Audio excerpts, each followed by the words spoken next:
Her dreams were full of churning, relentless machinery. Stainless steel serrated arms, burning hot and razor sharp, moving with cold persistence.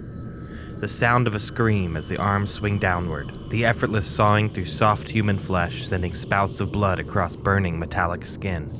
Blood hisses and turns to vapor, and she could swear the steam had a coppery smell, like old pennies, and it made her feel sick. The towering metal god before her was strangely insectile, mostly because of its large glass eyes, intelligent, alien, and unreadable. They reminded her of those dome-shaped security cameras she'd seen in so many department stores. It loomed over her as hateful steam billowed from vents behind churning robotic mandibles. Rachel awoke, still terrified and feeling a bit queasy. Her clock read 6:50 a.m., 10 minutes before her alarm was set to go off. She hated when that happened and spent a full minute debating whether to get up and give herself the extra 9 minutes when her eyes fixed on something at her window. Her blinds were pulled almost entirely down, but there was a shape visible in the small gap there. Something small but out of place nonetheless. Her internal debate forgotten, Rachel pulled open the blinds to find a praying mantis standing on the outside of her windowsill, peering inside and perched like a curious green statue. Its large, questioning eyes brought back visions from her dream, tearing flesh, burning glass dome eyes of a towering skeletal machine, and that sickening smell of old pennies. Rachel frowned and pulled the blinds completely closed before climbing back into bed, deciding she deserved those remaining 8 minutes of peace before her alarm. On her drive to work, the radio gave today's version of the same story it's been playing for the past 4 weeks. When will police catch Hacksaw Jack? The police hated that name and referred to him officially only as the perpetrator, but the media loved it and of course it stuck. Hacksaw Jack held the greater DC area in a grip of fear ever since his first known victim, Alicia Green, was found in a ditch with her head missing. It was the savagery of the cuts that led to the killer's name, looking as if they had been done with great force and with a dull saw blade. The following week another victim was found, and another the week after that, both decapitated with the same ferocity as Alicia Green. After the third victim, a 22-year-old nursing student, a citywide curfew is being seriously considered. The wounds were so distinct and the crime so close together that there was no denying it was the work of a single disturbed mind. Rachel switched off the radio and frowned. It was no wonder she was having nightmares of murderous serrated terror. She drove the rest of the way to work in silence. Rachel hadn't been at her desk more than 5 minutes when any remaining mental residue of Hacksaw Jack was washed away by a much more immediate concern. The blonde bitch herself, Karen Windsor. Karen had been Rachel's supervisor for 5 months and made it clear on numerous occasions that she believed it to be her ambition and her work ethic that had gotten her where she is. She spoke of these qualities as if they were pieces of fine jewelry glinting in the window of a store women like Rachel only hoped to window shop.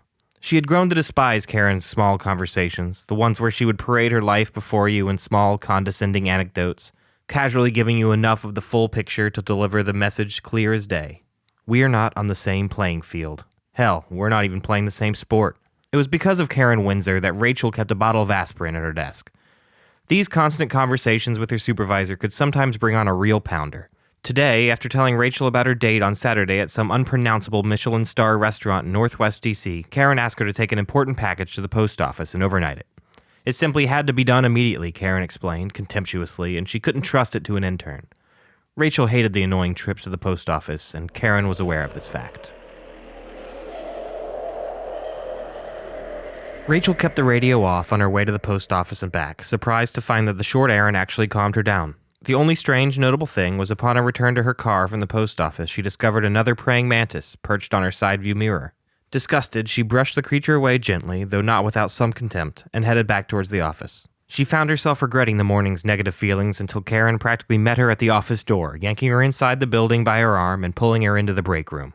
It only took a moment of seeing everyone gathered around the television to know what had happened. They caught him in the act, Karen spewed, halfway through cutting off some poor girl's head. Far too late to save her life, obviously, but they caught the bastard all the same. Rachel gathered excitedly with her coworkers as a raving man on television was led out of a house and into a police cruiser. Multiple camera angles caught the man's insane face contorted into monstrous shapes as he screamed of his innocence. Rachel couldn't look away from the screen, not because of the obvious drama that electrified those around her, but because of something that all of them had overlooked. It was understandable that they had overlooked it, really. How could they not? Just like everyone else, they had been fixated on the screaming maniac, the accused murderer. However, once you saw it, it was undeniable, especially because the man, being led by the police, seemed to be screaming directly at it.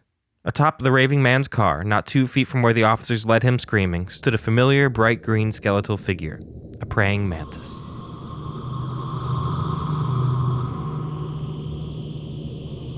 Rachel looked forward to her first really good night's sleep in 3 weeks, safe with the knowledge that Hacksaw Jack was behind bars.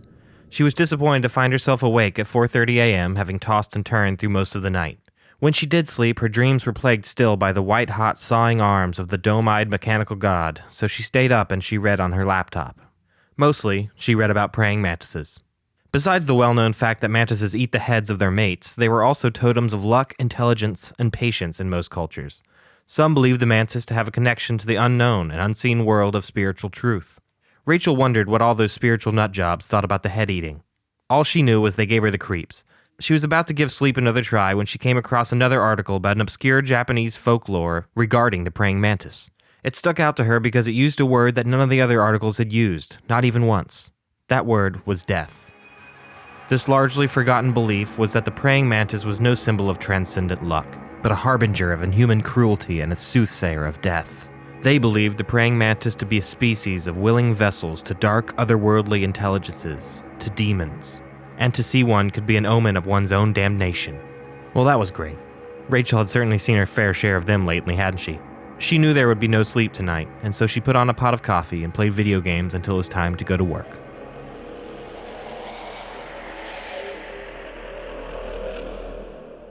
It took 3 cups of coffee and 2 aspirin to get Rachel through lunch. Karen had brought on a substantial pounder with a stack of paperwork and her incessant talk of the Hacksaw Jack case as if she herself had been the arresting officer. While she finished the paperwork, her mind was drawn back to the previous day's news footage. It had really seemed as if the blood-soaked maniac had been screaming at the mantis. She was almost sure of it. Why would he do that? Karen dropped a fresh stack of paperwork in front of Rachel with a shit-eating grin, and that's when both the 4th cup of coffee and the 3rd aspirin became a reality. It was on top of this new stack of paperwork, with less than a third of the coffee drank, that Rachel finally fell asleep. Her dreams were different this time. She was not sickened or haunted by the towering metal god. Instead, she had become it. She was the intelligence behind the glass dome eyes, and she could understand them because they were her eyes. Those massive serrated arms were her arms. But even in the depths of this dream, she questioned. Were they her arms? Were they really? Was it her mind who commanded them? The important thing was she wasn't scared this time. In fact, she felt oddly powerful. There was another pleasant sensation as well, the feeling of a delicious meal after a long day. She could feel her metal jaws crunch into something crisp, fresh, and wonderful. Her mandibles found their way through the hard shell with ease, releasing a sweet and creamy center like poached eggs, but more exquisite than anything she had ever tasted in her life. The screams woke Rachel up with a jolt. The first thing she had to do was regain her balance because she was no longer sitting at her desk in front of the mountain of paperwork, but rather standing in the middle of the hallway. A minute ago she was at her desk, now she was here and there were people screaming. She felt a warm wetness on her clothes and looked down to discover herself covered in blood. She spun around to try to figure out what on earth had happened when she looked into the open office that had been directly behind her. The door was open and there, sitting at her desk, was the headless body of Karen Windsor. Her neck brutally torn, but no sign at all of her head. Rachel's mouth dropped open in shock and she began to shake. She tightened her fists and realized there was something in one of her hands. A broken blade from a paper cutter, drenched in blood. She suddenly found herself frantically wondering what had happened to Karen's head. It was nowhere. Then she remembered poached eggs.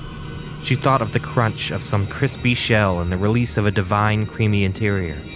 Rachel vomited and heard the distant sounds of police sirens start to swell. She stumbled to the lobby, still gripping the paper cutter blade when she saw it. Perched on the windowsill in the corner of the room was the praying mantis, and it was in this moment that she realized there had been only one this whole time. Something inside her knew this to be true, and it was then that she went mad. Cell phone footage of Rachel's arrest showed her to be yelling at something in the corner of the room.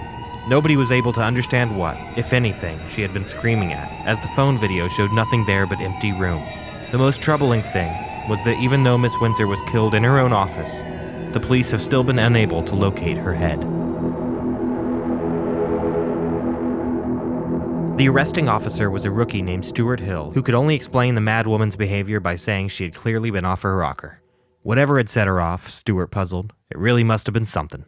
The terrified look in her eyes is what stuck with him. There was insanity in those eyes, and Stuart was certain that they would haunt him in his dreams. He was wrong, however. and instead his dreams were haunted by the piercing dome eyes of a towering metal demon, billowing hot steam and sawing with endless appendages. Stuart Hill began to cry in his sleep, as outside on his windowsill a praying mantis was perched, as still as the night air, watching.